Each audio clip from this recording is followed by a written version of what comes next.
ಇನ್ನು ಸಿದ್ದರಾಮಯ್ಯನವರು ಮೊನ್ನೆ ಒಂದು ಖಾಸಗಿ ಚಾನಲ್ಗೆ ಮಾತಾಡುವಾಗ ಹಿಂದೆನೇ 2023ರ ವಿಧಾನಸಭಾ ಚುನಾವಣೆ ಸಂದರ್ಭದಲ್ಲಿ ಇದು ನನ್ನ ಲಾಸ್ಟ್ ಎಲೆಕ್ಷನ್, ಇನ್ನು ಮುಂದೆ ನಾನು ಓಟ್ ಕೇಳೋದಕ್ಕೆ ಬರೋದಿಲ್ಲ, ಎಲೆಕ್ಷನ್ಗೆ ನಿಂತ್ಕೊಳ್ಳೋದಿಲ್ಲ ಅಂತ ಸಿದ್ದರಾಮಯ್ಯನವರು ಹೇಳಿದರು. ರಾಜಕಾರಣದಲ್ಲಿ ಹಂಗೆ ಹೇಳೋದೆಲ್ಲ ನಡೀತಿರ್ತವೆ.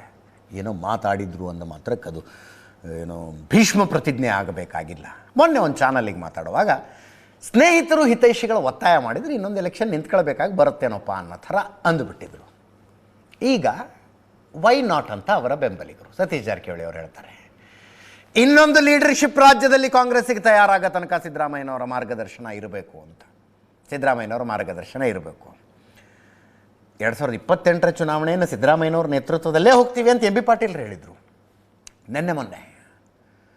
ಈಗ ಸತೀಶ್ ಜಾರಕಿಹೊಳಿ ಅವರು ಹೇಳ್ತಾ ಇದ್ದಾರೆ, ಅವ್ರ ಮಾತಿಗೆ ಎಚ್ ಸಿ ಮಹದೇವಪ್ಪನವರು why not, he is the mass leader ಅಂತ. ನೋಡಿ, ಪ್ರತಿ ಮಾತು ಸಿದ್ದರಾಮಯ್ಯನವರ ಬಗ್ಗೆ ಆಡಿದ ಮಾತು, ಆದರೆ ಡಿ ಕೆ ಶಿವಕುಮಾರರನ್ನು ಉದ್ದೇಶಿಸಿ ಆಡಿದ ಮಾತದು. ಕೇಳಿಸ್ಕೊಳ್ಳಿ. ಅವ್ರು ಇರ್ಬೇಕಂತ ನಮ್ಮದು ಆಸೆ ಇದೆಲ್ಲ. ಇಂದು ಕೂಡ ನಾನು ಹೇಳಿದ್ದೀನಿ, ಅವ್ರು ಒಂದು ವೇಳೆ ನಿವೃತ್ತಿ ಆದರೂ ಕೂಡ ಪಕ್ಷದ ಪರವಾಗಿ ಕೆಲಸ ಮಾಡಬೇಕಂತ ಹೇಳಿದ್ದೆ. ಸೊ ಅವ್ರು ಬೇಕೇ ಬೇಕು ನಮಗೆ. ಅವರು ಸ್ಥಾನದಲ್ಲಿ ಇಲ್ಲಾಂದ್ರೂ ಸ್ಪರ್ಧೆ ಮಾಡದೇ ಇದ್ರು ಪಕ್ಷದ ಪರವಾಗಿ ಇರಬೇಕು ಅವರು. ಆದರೆ ನಮ್ಗೆ ಗೆಲ್ಲಲಿಕ್ಕೆ ಅನುಕೂಲ ಆಯ್ತು, ಅದರಲ್ಲಿ ಏನು ಪ್ರಶ್ನೆ ಇಲ್ಲ. ಬಿಜೆಪಿ ಯಡಿಯೂರಪ್ಪನವರು ಇಳಿಸಿ ಎಡವಟ್ಟು ಮಾಡ್ಕೊಂಡು ಆ ರೀತಿ ಆಗಬಾರ್ದು ಅನ್ನುವಂಥದ್ದು ಅದಾದ ಪ್ರಶ್ನೆ ಇಲ್ಲ. ಅದನ್ನ ಆಲ್ರೆಡಿ ಹೇಳಿದ್ದೀನಿ, ಅವ್ರು ಬೇಕು ನಮಗೆ. ಅವ್ರು ನಿವೃತ್ತಿ ಆದರೂ ಬೇಕೇ ಬೇಕು. ಅಟ್ಲೀಸ್ಟ್ ಒಂದು ಅವಧಿಗೆ ಹೊಸ ನಾಯಕ ತಯಾರಾಗುವವರೆಗೆ ಸಿದ್ದರಾಮಯ್ಯ ಅವರ ಬೆಂಬಲ ಅವಶ್ಯಕತೆ ಇದ್ದೇ ಇದೆ ನಮ್ಮ ಪಕ್ಷ. ಸಿದ್ದರಾಮಯ್ಯ ಮಾಸ್ ಲೀಡರ್ ಅಲ್ವಾ? ಮಾಸ್ ಲೀಡರ್ ಬೇಡ ಅಂತ ಹೇಳೋರು ಯಾರು? ಅಗಾಧವಾದಂಥ ಜನಬೆಂಬಲ ಇರೋಂಥ ನಾಯಕ ಬೇಡಪ್ಪ, ನಿರೀಕ್ಷಕರಂತ ಹೇಳ್ತಿರೋರಾದ್ರು. Party should use in the interest of the people, in the interest of the state and country, in the interest of the party. ಎಲ್ಲ ಆ್ಯಂಗಲಲ್ಲೂ ಸಿದ್ದರಾಮಯ್ಯನವರು ನಾಯಕತ್ವ ಅಗತ್ಯ ಇದೆ. ಅವ್ರ ಜೊತೆಗೆ ಇನ್ನೂ ಅನೇಕ ಜನ ನಾಯಕರೆಲ್ಲ ಒಟ್ಟಿಗೆ ಸೇರಬೇಕು, ನಾವೆಲ್ಲ ಸೇರ್ಕೋಬೇಕು. ಒನ್ ಮ್ಯಾನ್ ಶೋ ಆಗಲ್ಲ, ಎಲ್ಲ ಸೇರ್ಕೋಬೇಕು. ಚುನಾವಣೆ ಹೆಂಗೆ ನಡೆಸಬೇಕು ಅಂತ ಸ್ಟ್ರಾಟಜಿ ಮಾಡ್ತಾರೆ. ಆ ಸ್ಟ್ರಾಟಜಿನೇ ಅಲ್ಲೋ ಕೆಲಸ ಮಾಡೋದು, ಕಾರ್ಯತಂತ್ರಗಳನ್ನು ರೂಪಿಸ್ತಾರೆ. ಅವರು ಚೆನ್ನಾಗಿ ಆರೋಗ್ಯವಾಗಿರೋ ತನಕ ಚುನಾವಣೆಗೆ ನಿಲ್ಲಲೇಬೇಕು ಅವರು. ನೋಡಿ, ಅಷ್ಟೂ ಈ ಮಾತುಗಳನ್ನು ಏನು ಕೇಳಿದ್ರಲ್ಲ ನ್ಯೂಸ್ ಅವರ ಆರಂಭ ಆದಾಗಿನಿಂದ ಇಲ್ಲಿ ತನಕ 15 ನಿಮಿಷ ಎಲ್ಲವೂ ಸಿದ್ದರಾಮಯ್ಯನವರ ಬೆಂಬಲಿಗರೇ. ಹಾಗೆ ಡಿ ಕೆ ಶಿವಕುಮಾರನ್ನು ಬೆಂಬಲಿಸಿ ಮಾತಾಡೋರು ಯಾರು? ಅವರ ಸಂಖ್ಯೆ ಕಡಿಮೆ ಇದೆ. ಇನ್ ಅ ಸೆನ್ಸ್ ಅವ್ರದ್ದು ಫೇಸ್ ವ್ಯಾಲ್ಯೂ ಕೂಡ ಕಡಿಮೆ. ಶಾಸಕರುಗಳಿದ್ದಾರೆ, ಮಾಗಡಿ ಬಾಲಕೃಷ್ಣ, ಶಿವಗಂಗಾ ಬಸವರಾಜು, ಈ ಥರದ ಶಾಸಕರುಗಳು. ರಾಜ್ಯಸಭಾ ಸದಸ್ಯರಿದ್ದಾರೆ, ಜಿ ಸಿ ಚಂದ್ರಶೇಖರನ್ನು ಇಷ್ಟು ದಿವಸ ಡಿ ಕೆ ಶಿವಕುಮಾರ್ ಬಣದವರು ಅಂತಿದ್ವಿ ನಾವು. ಬಹಿರಂಗವಾಗಿ ಬಂದು ಅದಕ್ಕೆ ಪುಷ್ಟಿ ಕೊಡುವ ರೀತಿಯಲ್ಲಿ ಅವರೇನು ಮಾತಾಡಿರಲಿಲ್ಲ. ಫಸ್ಟ್ ಟೈಮ್ ಮಾತಾಡಿದ್ದಾರೆ, ಸ್ಟ್ರಾಂಗ್ ಆಗಿ ಮಾತಾಡಿದ್ದಾರೆ. ಅಂದರೆ ಬಹುಶಃ ಡಿ ಕೆ ಶಿವಕುಮಾರ್ಗೆ ಅನ್ನಿಸ್ತೋ ಏನೋ, ಅವರು ಆ ಬಣದವರು ಮುಂದೆ ಬಂದು 2 ಹೆಜ್ಜೆ ಮುಂದೆ ಇಟ್ಟಿಟ್ಟು ಬ್ಯಾಟ್ ಬೀಸ್ತಿದ್ದಾರೆ. ನಮ್ಮ ಕಡೆ ಬೌಲಿಂಗ್ ಸಾಕಾಗ್ತಿಲ್ಲ ಅಂತ ಅನ್ನಿಸ್ತು. ಜಿ ಸಿ ಚಂದ್ರಶೇಖರ್ ಅವ್ರಿಗೆ ಓವರ್ ಬೌಲಿಂಗ್ ಮಾಡೋದು ಕೊಟ್ಟಿದ್ದಾರೆ. ಜಿ ಸಿ ಚಂದ್ರಶೇಖರು ಶ್ರೀಕೃಷ್ಣ ಮತ್ತು ಶಿಶುಪಾಲನ ಉದಾಹರಣೆ ಕೊಟ್ಟು ಹೇಳಿದ್ರು. ಮಹಾಭಾರತದಲ್ಲಿ ಶಿಶುಪಾಲ 100 ತಪ್ಪು ಮಾಡೋ ತನಕ ಶ್ರೀಕೃಷ್ಣ ಅವನ ಮೇಲೆ ಸುದರ್ಶನ ಚಕ್ರ ಬಿಡಲಿಲ್ವಂತೆ. ಇಲ್ಲಿ ಶ್ರೀಕೃಷ್ಣ ಯಾರು? ದೆಹಲಿಯ ವರಿಷ್ಠರು. ಶಿಶುಪಾಲರು ಯಾರು? ಸಿದ್ದರಾಮಯ್ಯನವ್ರ ಪರವಾಗಿ ಹಿಂಗೆ ಹೇಳಿಕೆ ಕೊಡ್ತಾ ಇರೋರು. ತಪ್ಪು ಮಾಡಲಿ ಅಂತ ವೇಟ್ ಮಾಡ್ತಿದ್ದಾರೆ ಇರಿ ಅಂತ. G23 ಅಂತ ಒಂದು ಗುಂಪೆ ತಯಾರಾಗಿಬಿಟ್ಟಿತ್ತು ಪಕ್ಷದ ವಿರುದ್ಧ ಅಂತ ಇವ್ರು ಹೇಳಿದ್ರು. ಪಕ್ಷದ ವಿರುದ್ಧ ಅಲ್ಲ, ಅದು ರಾಹುಲ್ ಗಾಂಧಿಯವರ ನಾಯಕತ್ವವನ್ನು ಪ್ರಶ್ನೆ ಮಾಡ್ತಾ ಇದ್ರು ಅವ್ರು. ಇರಲಿ, ಅವ್ರು ಎಲ್ಲಿ ಹೋದ್ರು ಈಗ? ದಿಕ್ಕಪಾಲ್ ಆದರೂ ಬಿಡಿ, ಅದನ್ನೇ ಹೇಳ್ತಿದ್ದಾರೆ ಅವರು. ಕೇಳಿಸ್ಕೊಳ್ಳಿ ಒಮ್ಮೆ. ಅಲ್ಲ, ಅವರು ಪಾಪ ಭಾಳ ದಿವಸದಿಂದ ಹೇಳ್ತಾನೆ ಇದ್ದಾರೆ ಅವರು, 1 ವರ್ಷದಿಂದ. ಆದರೆ ಏನೂ ಬದಲಾವಣೆಗಳು ಆಗಿಲ್ಲ ಇನ್ನು. ಅವರು ಡಿಸಿಷನ್ ಮೇಲೆ ಏನೂ ಅಂಥದ್ದು ನಡೆಯಲ್ಲ ನಮ್ಮ ಹೈಕಮಾಂಡಲ್ಲಿ. ನಮ್ಮ ಹೈಕಮಾಂಡು ಭಾಳ ಸ್ಟ್ರಾಂಗ್ ಇದೆ. ನೀವು ಕತೆ ಕೇಳಿರ್ಬೋದು, ಶಿಶುಪಾಲ ಮತ್ತು ಶ್ರೀಕೃಷ್ಣ ಅಂತೂ ಕತೆ ಕೇಳಿರ್ಬೋದು. ಸೊ ಶ್ರೀಕೃಷ್ಣ ಇದ್ದಂಗೆ ನಮ್ಮ ಹೈಕಮಾಂಡು. ಇನ್ನು ಶಿಶುಪಾಲ ಯಾರು ಅಂತ ನೀವೇ ಯೋಚನೆ ಮಾಡಬೇಕು. ಈಗಾಗಲೇ ಕಾಂಗ್ರೆಸ್ ಪಕ್ಷದ ಅಧ್ಯಕ್ಷರು ಕೂಡ ಹೇಳಿದ್ದಾರೆ ಯಾರು ಮಾತಾಡಬಾರ್ದು ಹೊರಗಡೆ ಅಂತ. ಅದನ್ನು ಬಿಟ್ಟು ಈಗ ನಾವುಗಳು ಅಲ್ಲಿ ಇಲ್ಲಿ ಮಾತಾಡೋದ್ರಿಂದ ಅದಕ್ಕೆ ಉಪಯೋಗ ಇಲ್ಲ. ಅದನ್ನು ಮಾತನಾಡೋದ್ರಿಂದ ಪಕ್ಷದಲ್ಲಿ ಗೊಂದಲ ಸೃಷ್ಟಿ ಮಾಡೋದೇ ಹೊರತು ಈಗ BJPಗೂ ನಮಗೂ ಯಾವುದೇ ವ್ಯತ್ಯಾಸ ಇರೋದಿಲ್ಲ. ಪಕ್ಷಕ್ಕೆ ತೊಂದರೆ ಆಗೋ ರೀತಿಯಲ್ಲಿ ಯಾರೇ ಮಾತಾಡಿದ್ರು ಕೂಡ ಹೈಕಮಾಂಡು ಅದನ್ನು ಸಹಿಸಲ್ಲ. ಅವ್ರು ಏನೀಗ ಹೈಕಮಾಂಡ್ ನಮ್ಗೆ ಹೇಳಿ ಕಳಿಸಿದ ಮೇಲೆ ಇಲ್ಲಿ ಬಂದು ಮಾತಾಡೋದೇನಿದೆ? ಈಗ G23 ಅಂತ ನಿಮಗೆ ಗೊತ್ತಿರಬೇಕು. ಕೇಂದ್ರದಲ್ಲಿ ಇವತ್ತೊಂದು ದಿವಸ ಗುಲಾಂ ನಬಿ ಆಜಾದಿಂದ ಹಿಡಿದು ಸಾಕಷ್ಟು ಜನ ನಾಯಕರುಗಳು ಇವತ್ತಿನ ದಿವಸ ಏನಾಗಿದ್ದಾರೆ, ಹೈಕಮಾಂಡ್ ವಿರುದ್ಧ ಹೋಗಿ ಅನ್ನೋದ್ರ ಬಗ್ಗೆ ನಿಮಗೆ ಗಮನ ಇದೆ. ನೀವು ಹೇಳೋ ಹಾಗೆ ಹೊರಗಡೆ ಮಾತಾಡೋದ್ರಿಂದ ಅದೇನು ಫಲ ಇಲ್ಲ. ಆಮೇಲೆ ಹೈಕಮಾಂಡ್ ಯಾವತ್ತೂ ವೀಕ್ ಅಂತ ಅನ್ನೋ ಭಾವನೆ ನಿಮಗೆ ಬರೋದು ಬೇಡ.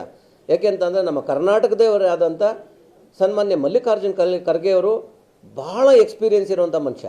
ಕಾಂಗ್ರೆಸ್ ಅಧ್ಯಕ್ಷರಾಗಿದ್ದಾರೆ. ಅವರು ಹೇಳಿದ ಮೇಲೂ ಕೂಡ ನಾವು ಮಾತನಾಡೋದು ಸರಿನಾ ಅನ್ನೋ ಇದನ್ನು ನಾವು ವಿವೇಚನೆ ನಮಗಿರಬೇಕೇ ಹೊರತು ಇದರ ಪ್ರಕಾರ ನಾವು ಹೈಕಮಾಂಡ್ ವೀಕೋ ಅಥವಾ ಸ್ಟ್ರಾಂಗೋ ಅನ್ನೋ ಒಂದು ಪ್ರಶ್ನೆನ ನಾವು ಹಾಕೊಳ್ಳೋದು ಸರಿ ಇಲ್ಲ ಅಂತ. ಯಾವ ಸಮಾವೇಶಗಳು ಇತ್ತೀಚಿನ ದಿನಗಳಲ್ಲಿ ಪಾರ್ಟಿ ಚೌಕಟ್ಟಲ್ಲೇ ನಡೆದಿದ್ದಾವೆ ಹೊರತು ಪಾರ್ಟಿ ಚೌಕಟ್ಟು ಅಲ್ಲದೇ ಹೊರಗಡೆ ನಡೆದಿರುವಂಥ ಸಂದರ್ಭಗಳು ಇಲ್ಲವೇ ಇಲ್ಲ. ಅದು ಆಗೋದೂ ಇಲ್ಲ ಕೂಡ.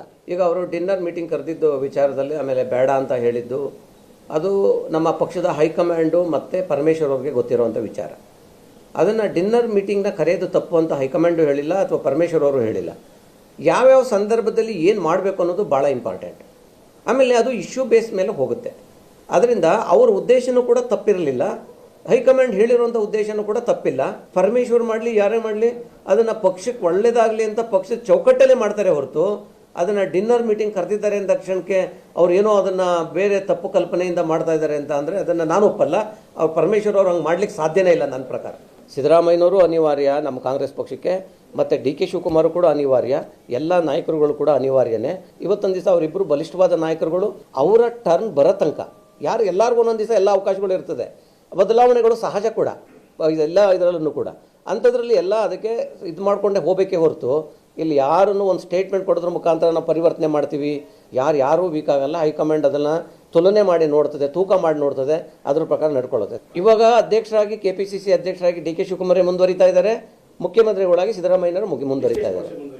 ಅದು ನನಗೆ ಗೊತ್ತಿಲ್ಲ, ಅದು ಗೊತ್ತಾಯ್ತಾ. ಅದು ಹೈಕಮಾಂಡ್ ನಿರ್ಧಾರ ಆಗೋ ತನಕನೂ ಅವರವ್ರ ಇದರಲ್ಲಿ ಇರ್ತಾರೆ, ಅದನ್ನು ತಪ್ಸೋಕ್ಕಾಗೋದಿಲ್ಲ ಯಾರ ಕೈಲೂ.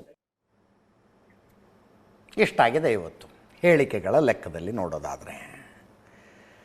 ನಾನು ಆಗಲೇ ಹೇಳಿದಾಗೆ that's an observation which you also agri.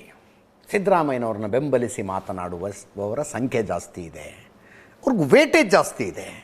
D K ಶಿವಕುಮಾರನ್ನ ಬೆಂಬಲಿಸಿ ಮಾತಾಡೋರು ಹಂಗಿಲ್ಲ. ಮತ್ತು ಅದಕ್ಕೆ ಡಿ ಕೆ ಶಿವಕುಮಾರ್ ತಲೆ ಕೆಡಿಸ್ಕೊಳ್ಳೋರಲ್ಲ. ಡಿ ಕೆ ಶಿವಕುಮಾರ್ ಅವರಿಗೆ ವಿಶ್ವಾಸ ಇರುವುದು ಯಾವುದರ ಮೇಲೆ?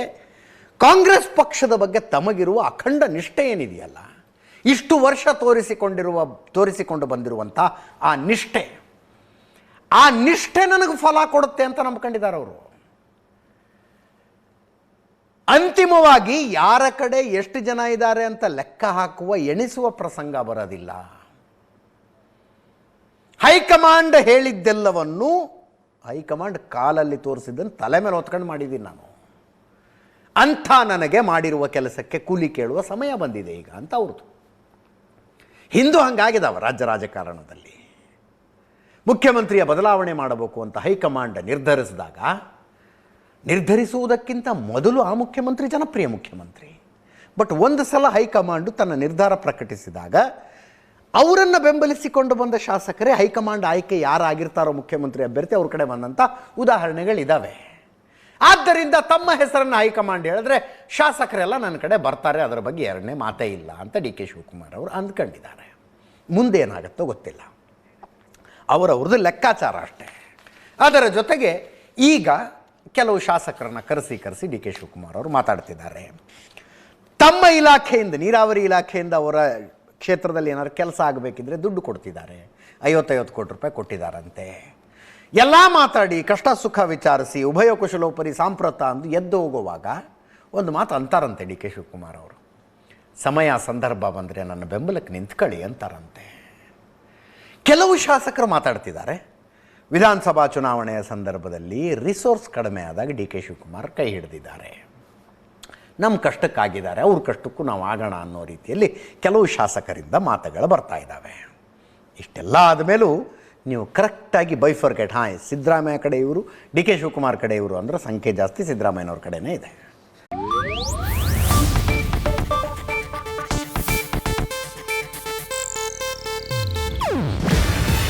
ಇದು ಏಷ್ಯಾನೆಟ್ ನ್ಯೂಸ್ ನೆಟ್ವರ್ಕ್ ಪ್ರಸ್ತುತಿ. ನೀವು ನೋಡ್ತಿದ್ದೀರಾ ಏಷ್ಯಾನೆಟ್ ಸುವರ್ಣ ನ್ಯೂಸ್.